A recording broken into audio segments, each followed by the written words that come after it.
রাজকুমার যখন তাকে চুম্বন করতে ঝুঁকল, ঠিক তখনই ভেঙে গেল জাদু চুক্তি, আর সমুদ্র কেঁপে উঠল বিশ্বাসঘাতকতায়।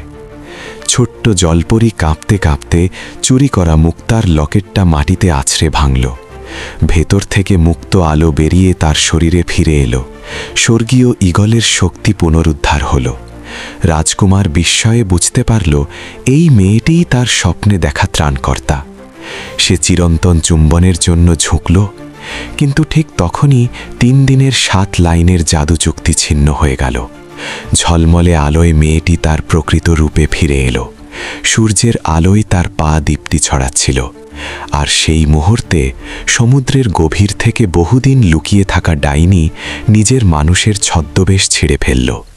তার অর্ধেক দেহ এখনও হেইলির খলসে ঢাকা, কিন্তু চোখে প্রতিশোধের আগুন। এক ছটকায় সে জলপরীর কোমর চেপে ধরল আর উত্তাল ঢেউয়ের মধ্যে ঝাঁপ দিল। সবাই তখন জানতে পারল, এটা ছিল সুপরিকল্পিত ফাঁদ। জলপরীকে দাসী বানিয়ে সমুদ্র রাজার শতবর্ষ পাহারা দেওয়া ত্রিশূল ছিনিয়ে নেওয়াই ছিল লক্ষ্য। সমুদ্রের প্রভুর পদ যদিও তার প্রিয় কন্যা হান লেইকে দেওয়া হয়েছিল, তবুও পাগলা ডাইনির চোখ ছিল সিংহাসনে। তার হাতে ছিল লম্বা কালো ঘণ্টা, যার একবার ধ্বনি মানেই সমুদ্রের শাসকের পতন। এখন প্রশ্ন, ত্রিশূল কি ডাইনির হাতে যাবে, নাকি জলপরী তার ভাগ্য বদলে সমুদ্রকে রক্ষা করবে?